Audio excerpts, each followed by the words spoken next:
The next morning in Charlotte was quiet, in the way only early holidays are. Too quiet. The house was still asleep, the kind of silence that feels heavier after something loud and ugly has happened the night before.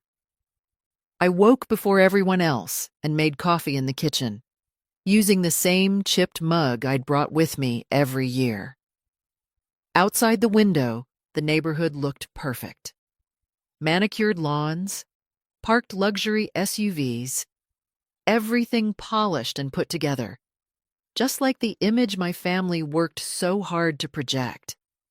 I had never quite fit into that picture. At family gatherings, my role was always the same. I arrived alone. I dressed simply. I asked polite questions about other people's lives and never talked much about my own. When someone eventually asked what I did for work, I gave the shortest answer possible. I consult, I'd say. That single word had followed me for years, vague enough to invite assumptions and boring enough to end the conversation. Kendra usually nodded with thinly veiled disinterest before redirecting the topic to real estate prices, private schools, or which restaurant had just opened that no one should be seen at twice. To them, consulting meant struggling. It meant unstable income, no ambition, no status. It meant I had somehow missed the instructions everyone else received on how to live properly. Lila absorbed those conclusions early. I remembered her at 10 years old, wrinkling her nose when I handed her a birthday gift wrapped in plain paper. At 15, she once asked why I didn't just get a better job if money was so tight. At 19, she stopped pretending to ask at all. The judgment was silent, but it was always there. I had been invited to Thanksgiving not because I was needed, but because excluding me would look bad. That was the unspoken truth. Later that morning, I overheard Kendra talking on the phone in the hallway. "It's just sad," she whispered, not quietly enough. "I mean, at her age, still driving that car, still renting clothes from the wrong stores? I worry about what example that sets." I didn't interrupt. I never did. From the outside, my life looked small. No husband, no children, no flashy milestones to post online. Just a quiet routine and a tendency to disappear early from parties. But there were details no one ever asked about. They never asked why I was constantly flying in and out of Charlotte on weekdays, or why my phone rang at odd hours with numbers I always stepped outside to answer, or why I never seemed worried when money came up, even as they speculated about my lack of it. They never noticed that I listened more than I spoke, or that I remembered everything. By the time the family began to wake up and the house filled again with noise, I had already packed my bag.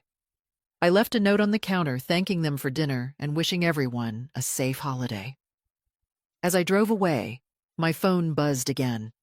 Another notification, another clip, another stranger laughing. They were all so confident they understood who I was. What none of them realized was that the version of me they had dismissed for years was carefully constructed. And once you choose to let people believe a lie about you, you also choose the moment when the truth will finally matter. That moment was closer than they thought. The truth is, the distance between me and my family didn't begin with a viral video. It started years earlier, the moment my brother Daniel brought Kendra home for the first time. I remember that dinner clearly. She arrived late, wearing heels she couldn't walk in, and a smile that never quite reached her eyes. She scanned my apartment before she even said hello, taking inventory of the furniture, the books, the view from the window. By the end of the night, she knew exactly where she ranked everyone in the room. Daniel was in love. Blindly so. I could see it in the way he laughed too loudly at her jokes and agreed with everything she said. When she spoke about success, image, and being seen, he nodded like those were truths he had simply forgotten until she reminded him. After they married, family gatherings changed. Conversations became competitions. Vacations turned into performances. Every achievement had to be visible. Every purchase had to be justified by its price tag. If something couldn't be shown, it didn't count.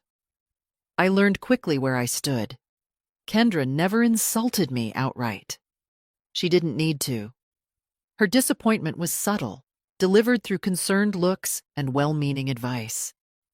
"You know, Eleanor," she once said over brunch, "it's never too late to reinvent yourself." Daniel didn't stop her. He rarely did. When Lila was born, I watched the cycle begin again. She was surrounded by labels before she could walk. Designer blankets, curated photos, a future carefully shaped around appearances. I loved her anyway. When she was small, she liked sitting beside me on the floor, flipping through books and asking questions that had nothing to do with money. Back then, she was curious, not calculating, kind, not clever. But children learn what they are shown.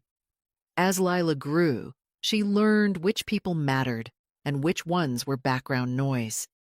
She learned that attention was currency, that laughter could be earned by pointing it at someone else.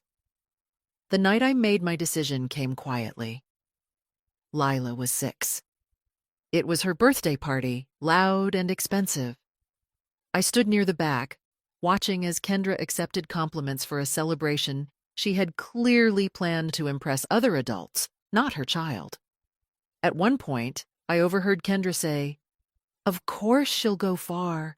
We're investing properly in her future." That word stayed with me, investing. I realized then that no one in that room was thinking about who Lila would become, only what she would represent. That night, I went home and made a choice I never told anyone about. I decided that if I was going to help my niece, it would be quietly, on my terms, and with rules that money alone could never replace. I didn't tell Daniel, I didn't tell Kendra, I didn't even tell Lila. I contacted an attorney the following week and asked how to create something that would reward character, not image. Something that couldn't be bullied, guilted, or manipulated. The structure took months. The paperwork took longer. By the time it was done, I had built a system designed to wait, to observe, to reveal truth when the timing was right. And then I stepped back into my role as the invisible aunt, the one they never worried about, the one they never thanked. They had no idea a decision made in silence years ago would one day stand at the center of everything they believed was secure. And neither did Lila. Not yet. The trust was never meant to be a gift. It was meant to be a mirror. I established it quietly in Charlotte through a private legal structure that carried my family name but not my identity. On paper, it looked like a conventional educational trust. Conservative investments, long horizon, no extravagance, nothing that would draw attention. The intention was simple: give time room to work. Each year, I added to it methodically. Not in dramatic sums, but consistently. The kind of consistency that compounds not just money, but intention. I wanted the fund to grow alongside Lila, to mature as she did, to be there when she reached an age where choices mattered more than potential. No one in my family ever asked where the scholarships came from, or how certain doors always seemed to open at just the right moment. They were comfortable believing that everything they had was self-made, earned through taste and effort. I let them. The most important part of the trust was not the amount. It was the clause. I asked the attorney to write it in plain language. No loopholes, no ambiguity, no room for interpretation shaped by emotion. The beneficiary must demonstrate consistent behavior, reflecting integrity, kindness, and respect for others. Public conduct materially inconsistent with these values would trigger a review. The trustee would have sole discretion to act. It was not a punishment clause. It was a values clause. Money without character does not build security. It amplifies whatever is already there. The trustee I chose was a man named Raymond Clark. He was not family. He was not impressed by status. He believed rules mattered because people mattered. He had built his career protecting foundations from being hollowed out by entitlement. When I explained what I wanted, he listened without interruption. "You understand this may never be released as intended," he said. "I do," I replied. "And you are prepared for that?" "Yes." The secondary beneficiary was listed without fanfare, a regional scholarship program for first-generation college students in North Carolina, young people who had never been taught how to perform success, only how to earn it. I hoped I would never need that line. Years passed. Lila grew older, smarter, sharper, more aware of cameras and audiences. The kindness I remembered from her childhood thinned and hardened into performance. Compliments became currency. Cruelty became humor. From a distance, I watched. I watched her learn which angles made her look powerful. I watched her learn how to speak with confidence without substance. I watched the way she spoke about people who could not elevate her. Still, I said nothing. The trust continued to grow. Quietly. Patiently. By the time Lila turned 18, the fund had crossed 7 figures. Raymond notified me of the milestone, not with excitement, but with caution. "We are approaching the evaluation window," he said. I knew.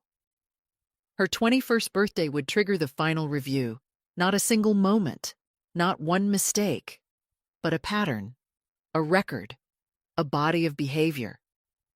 I told myself that people could still change.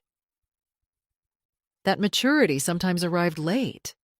That the version of Lila the internet saw might not be the one she truly was. But doubt has a way of settling when ignored. As the release date approached, something in me shifted from hope to watchfulness. Not fear, awareness. Because once money is given, it cannot teach. It can only confirm. And confirmation was coming faster than anyone realized. The first video might have been dismissed as cruelty disguised as humor. The second one erased any doubt. By Sunday afternoon, Lila was no longer pretending the moment had slipped out accidentally. She leaned into it. She stitched reactions. She replied to comments with smirks and emojis. She framed the story the way influencers do when they sense momentum.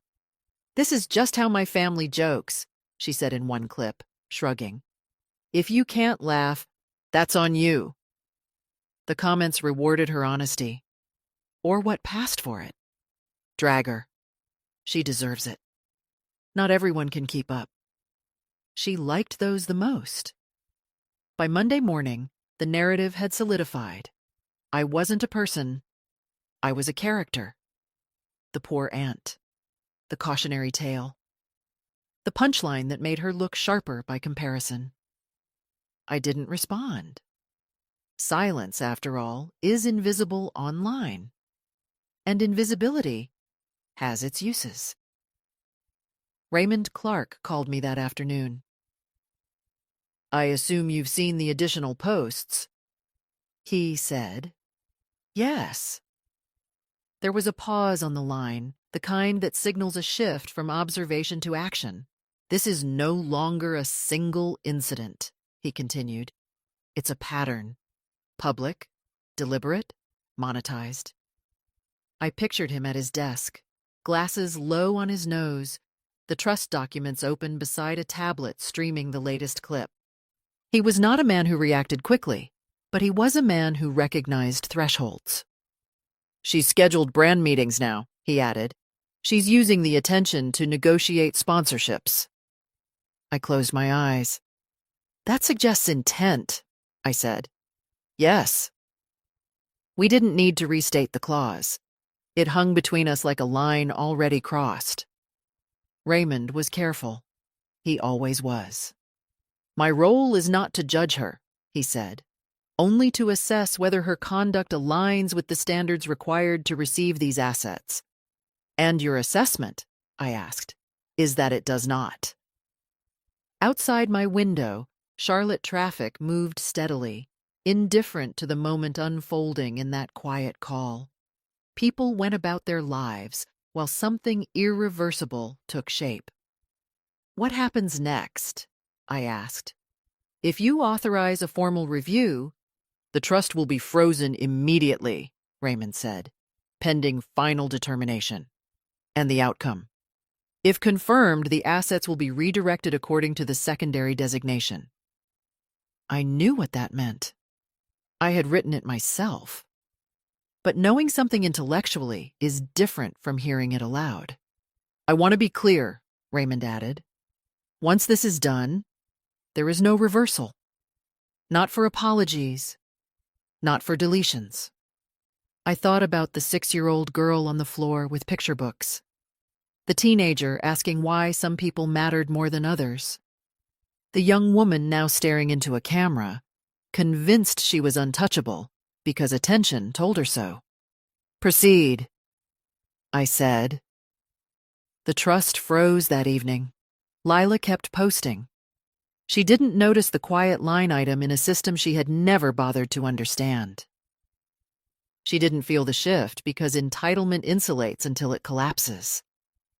2 days later, she posted a countdown video. 14 days until I turn 21, she smiled. Life is about to get very real. The comments flooded in with champagne emojis and dollar signs. I watched that one once. Not because I was uncertain, but because I understood something she didn't. When people mistake silence for weakness, they stop watching for consequences. And the most dangerous consequences are always the ones you don't see coming. Lila's 21st birthday arrived wrapped in glass and lights. The venue overlooked downtown Charlotte, all clean lines and open air. The kind of place designed to look expensive from every angle on camera. White drapes fluttered against the skyline. A DJ played music, just loud enough to feel important. Every surface reflected something shiny. Ice buckets, champagne flutes, phones held high. The banner behind the entrance read, "Finally 21." Her face was printed twice as tall as she was. I arrived alone, exactly on time, wearing a simple navy dress and flat shoes. Nothing new, nothing memorable. Several people glanced at me, then away, as if their eyes had slipped over something unimportant. That was fine. Lila didn't notice me at first. She was too busy greeting guests, hugging influencers she barely knew, thanking people for stories and tags and exposure. She moved like someone who believed this night was a beginning, not an ending. Her mother hovered nearby, radiant and restless, soaking in reflected attention. "She made it," Kendra said to someone I didn't recognize. "All her hard work is finally paying off." I stood near the edge of the crowd, close enough to hear, far enough to be ignored. Halfway through the evening, Lila climbed onto the small stage with a microphone in one hand and her phone in the other. The DJ lowered the music. "I just want to say thank you," she said, beaming. "This is literally the best night of my life. I'm officially 21, which means I finally get access to my trust fund." Cheers erupted, glasses clinked. Someone shouted her name. "I don't even know who set it up," she laughed. But I promise I'll make terrible financial decisions in their honor. More laughter, more phones raised. That was when Raymond Clark stepped forward. He hadn't been announced. He didn't need to be. He wore a dark suit and carried a slim leather folder. His presence cut through the noise without effort. Lila frowned slightly, confused, then smiled again. "Oh my God," she said. "Is this happening right now?" Kendra clasped her hands together. "This is the administrator," she announced proudly. "He's here to make it official." Raymond took the microphone. "Miss Lila Bennett," he said calmly. "I am the trustee of the Educational Trust established on your behalf at birth." The room quieted. Anticipation thickened the air. The trust reached a value of $1.9 million earlier this year. A collective gasp. Lila's mouth fell open. Tears sprang to her eyes. "But," Raymond continued, and the word landed heavy, "pursuant to the governing agreement, the trust underwent a character review prior to disbursement." The silence was immediate. Based on documented public conduct occurring over the past week, the trust has been found in material violation of its core conditions. Lila laughed once, sharply. "What does that mean?" "It means," Raymond said evenly, "that the trust has been dissolved." Kendra stepped forward. "That's not possible." Raymond did not look at her. "The funds have been redirected to the secondary beneficiary," he continued. "A scholarship program for first-generation college students in this state." Lila's phone slipped from her hand and hit the floor. "No," she whispered. "No, no, no. That's not real. This is a joke." Raymond turned his head then. He looked directly at me. "The trust was fully funded by your Aunt Eleanor," he said, "since the day you were born." Every eye in the room swung toward me. Kendra stared as if I had spoken a foreign language. "That doesn't make sense," she said. "She doesn't have that kind of money." Raymond closed the folder. "She does," he said. "And she always has." Lila stumbled off the stage toward me, mascara already smearing. "Aunt Eleanor, please," she cried. "I didn't know. I was just making content. I'll fix it. I swear." I looked at her for a long moment. Then I spoke, quietly enough that only she could hear. "You didn't lose the money tonight," I said. "You showed why you were never meant to have it." Behind us, the party had stopped entirely. No music, no laughter, just the sound of a truth finally spoken aloud. And once spoken, it could not be taken back. The party did not end so much as it collapsed. No one announced it. People simply stopped pretending. Conversations fell apart mid-sentence. Phones, which had been raised for celebration minutes earlier, were now recording something else entirely. Shock. Disbelief. The precise moment a narrative shattered. By the time I stepped into the elevator to leave, at least a dozen videos were already uploading. They spread faster than Lila's original post ever had. Clips titled, "She Lost Everything in One Sentence, The Rich Aunt Plot Twist. Worst birthday reveal ever." The internet, so eager to laugh a week earlier, recalibrated instantly. Lila's face became a meme. The same expressions frozen and replayed, her voice breaking, her hands shaking. The moment she realized attention had a cost. She deleted the first video that night. By morning, all of her accounts were gone. Kendra tried to stop the damage. She called Raymond. She called me. She left messages that shifted tone with each attempt. Confused, angry, desperate. "You can't destroy her future over a misunderstanding," she said in one voicemail. But it was not a misunderstanding. It was a record. 2 days later, Daniel asked to meet me. We sat in a quiet cafe not far from where we used to study as kids. He looked older than I remembered. Smaller. "I didn't know," he said immediately. "About the money, about the trust." I nodded. "But you knew how they treated me." He didn't answer. Then I told him the second truth, the one no one was prepared for. The trust was only one part of what I had done. The prep school tuition Lila attended, covered by a grant I created under a different name. The summer programs. The apartment she moved into at 19. The car she drove to campus. All quietly funded. All conditional. All invisible. Daniel stared at his hands. "She thought it was us," he said. "I know," I replied. "That was the problem. The scholarship fund received the transfer within a week. Raymond sent me the confirmation without commentary. 14 students were selected for the first round.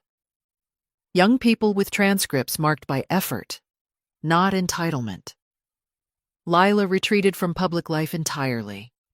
No statements, no apologies, just absence. In some ways, that absence spoke louder than anything she could have posted. A month later, I left Charlotte. Not out of bitterness, out of clarity. I took a short-term lease in a quieter city where no one knew my name or my history, where I could walk unnoticed and unjudged, the way I always had. One evening, as I sat on a balcony watching the lights come on below, my phone buzzed. A message from an unknown number. It was from one of the scholarship recipients. She wrote that she had been accepted to a program she never thought possible. That she didn't know who had made it happen, only that she intended to make it matter. I closed my eyes and breathed. Lila had believed her story was about exposure. She was wrong. It was about investment. And who deserves it? The cruel irony was this. She had been standing on a foundation built quietly for her benefit. And she never once thought to ask who laid the ground beneath her feet. By the time she realized, it was already supporting someone else. I am sitting in my living room now, far from Charlotte, wrapped in a soft sweater that cost less than a dinner entree at the party Lila once believed defined her worth. The room is quiet. No cameras, no audience. Just space to think. People often assume that power announces itself, that wealth demands visibility, that success needs witnesses to exist. I once believed that too, before life taught me otherwise. What happened to Lila was not revenge. It was not humiliation. It was alignment. The moment when values met consequences without apology. I never wanted to hurt her. I wanted her to understand something deeper than money. That character is not something you perform when it benefits you. It is something you live when no one is watching. The funds now support students who have never mocked anyone for attention. Students who understand that dignity is not a brand. Their futures are unfolding quietly, without hashtags, and that feels right. As for my family, time will decide what heals and what does not. Some silences are protective. Some are final. I no longer feel obligated to explain which is which. I still live simply. I still drive an unremarkable car. I still wear clothes that feel like myself. None of that changed. What changed was the illusion. The illusion that loud people are powerful. The illusion that kindness is weakness. The illusion that money belongs to those who demand it most. Here are the 5 lessons this story taught me, and I hope they stay with you too. First, never underestimate people who live quietly. Silence is often a choice, not a limitation. Second, Character matters more than image. What you do when you think no one important is watching is who you truly are. Third, money does not create values, it amplifies them. Fourth, respect is worth more than attention. Clout fades, integrity compounds. Fifth, the ground you stand on may have been built by someone you dismissed. If this story made you pause, take a moment with it. What lesson did you take from this journey? And what city are you watching from right now? Like, share, and comment to join the conversation.